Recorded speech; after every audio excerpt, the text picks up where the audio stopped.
Hello guys, and welcome to my channel. If you don't know by now, my name's Troy, I'm bold, and I collect watches.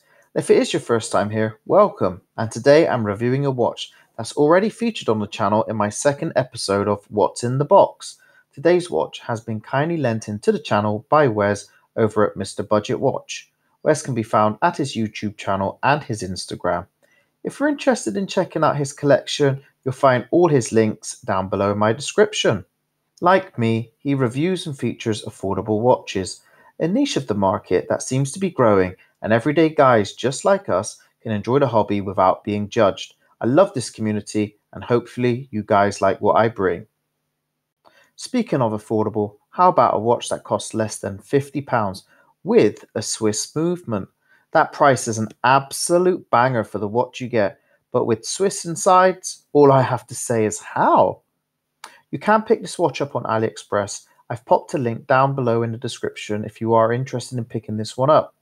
It's from their official store, so you should get top-notch customer service and maybe even a decent after-sales service.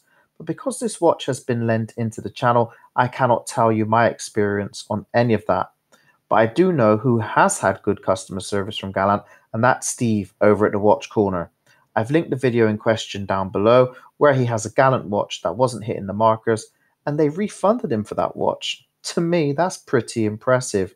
Sure, if we were talking a watch costing hundreds of pounds, the outcome may have been a bit different, but the fact that Gallant bothered at all with any after-sales service for a watch for less than £50, to me that shows pure class and nicely played Gallant. Anyway, let's look at the watch in greater detail. If we look at the case, we'll start with the measurements. The case including crown is 42 millimeters, excluding the crown is 40 millimeters, lug to lug is 47 millimeters, the lug width is at 18 millimeters, and the thickest part of the strap measures at 24 millimeters, and the case thickness is 9 millimeters. This watch is small and it would be perfect for people with smaller wrists. My wrist is 7 inches and I find as a sporty everyday watch, this feels a little bit too small. I'd like to have had it a bit more substantial on my wrist. The case is constructed of stainless steel. We have brushing to the top of the case and it has polishing to the sides. I really couldn't find what coating is on this watch, but it looks like it's been done very well. But I would imagine though, as an everyday watch, that this wouldn't stand up to many knocks and would look pretty worn very quickly. Me personally, I would feel a lot more confident with a more expensive watch. I could be wrong, but yeah, I'd definitely be more confident with a watch at a higher price. There is a slight curve to these lugs, and that will allow the strap to conform nicely to your wrist when you're wearing it. You can see where the strap has to go on the underside, but because of its styling, you'll find that the casing allows the strap to wear flush to this case. I like this style. It's very Hublot in design, so a perfect gift for someone who likes this style of watch, but they just can't put down a hell of a lot of money down on a watch, and that's completely understandable. If we look at the bezel is fixed. Again, we have brushing to the top, and we have polishing just around the outer edge. This really helps the light to reflect from that bezel. We have stick markers on the 3, 6, 9, and the 12. We have a nabla, which I learned is an upside down triangle. Reviewing watches, fun, yet educational.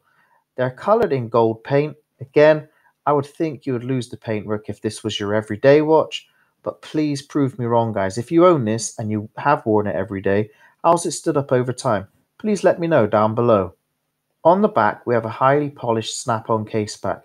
You will need that little case back opening tool for any future battery replacements. If you're not confident, just pop down to your local watchmaker or jewelers. I'm sure they'll do it for less than, say, £10. On the back, you'll find a Gallant logo along with our water resistancy of 5 ATM, which is ample because let's be honest, this is going to be an everyday watch. And what do we encounter every day? Just general hand washing and splashes. So I'm happy with the water resistancy. But if you're thinking of taking a dip in this, I wouldn't recommend it. We have our origin of movement, but no movement information, and you'll see what the case and case back is made of, which in this instance is stainless steel.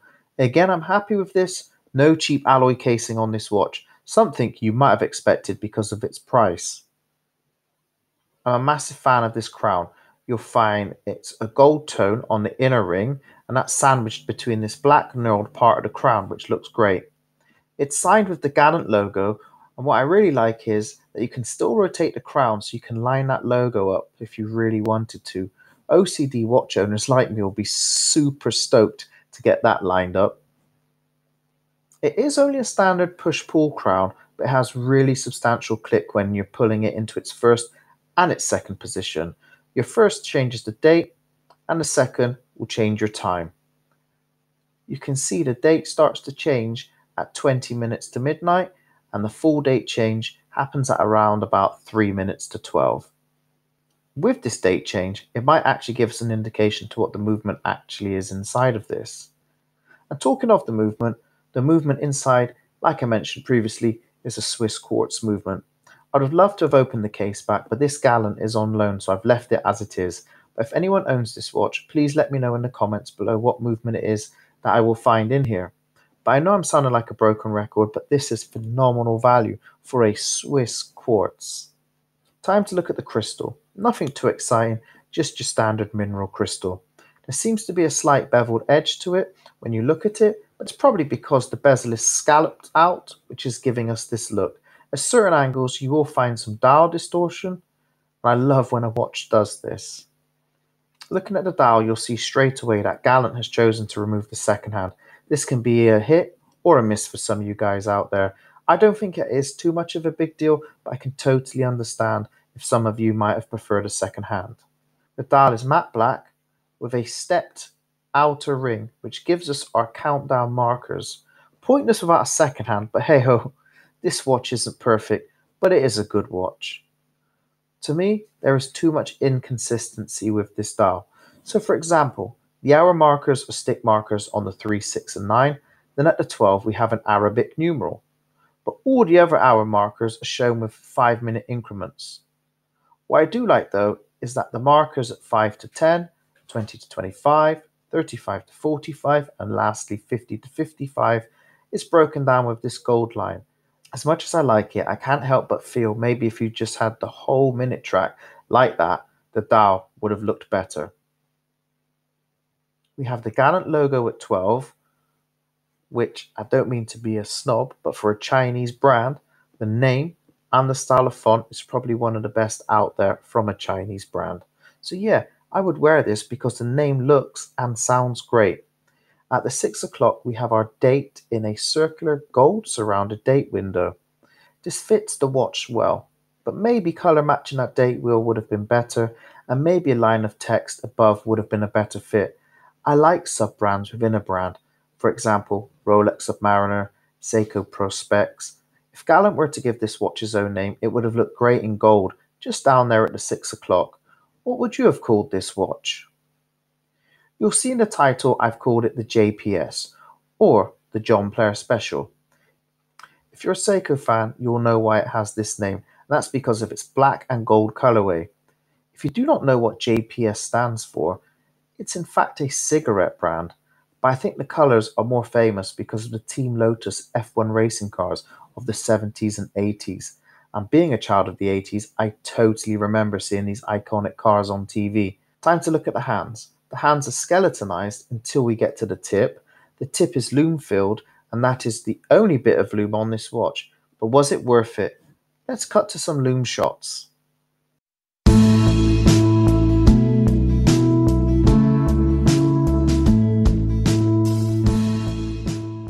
This rubber strap is super comfy, as you would imagine. Again, being rubber, I don't think this would stand the test of time, and with its integrated lugs, you will struggle to find a replacement if you've needed one. The strap has this waffle effect, and the stitching looks amazing. Really well done, and this gold really pops. The strap tapers down to about 17mm. It includes 2 keepers, and like the casing, the buckle is black and it's also signed. It's a pretty thick buckle, which I'm really impressed with. On the underside, there is no branding at all, and you'll see that the waffle style is only applied to the top of the strap. As we near the end of the review, it's time to let you know what I rate and what I hate. Well, I think the dial layout is a bit here and there. No consistency to that dial layout at all. Also, the issue of having this integrated strap. With Gallant being a Chinese manufacturer, they could really offer you strap replacements as an additional purchase. My concern is that if this strap were to break, you now have a disposable watch, which is such a shame because this watch is fantastic for the price. It's a great entry-level watch with the word Swiss on the dial. With that Swiss movement, you really are getting a quality movement, or should I say perceived quality, because I'm not saying Swiss is better than Japanese movements, but it has that perception. Much like Belgian chocolate, you perceive quality because of its origins. And I would rather wear a £50 Gallant than a £50 Parnis or Guanchin. Why? Because of the name. I know it sounds shallow, but for me, I want to be able to look at the name on a dial and not be either A, wanting to laugh, or B, struggle to pronounce it. So yeah, please go check this brand out. This watch might not be for you, but these guys have some really great looking watches for such little money. Anyway guys, it's the end of the video. Thank you for stopping by and watching, and as always, remember, I'm an enthusiast and not an expert.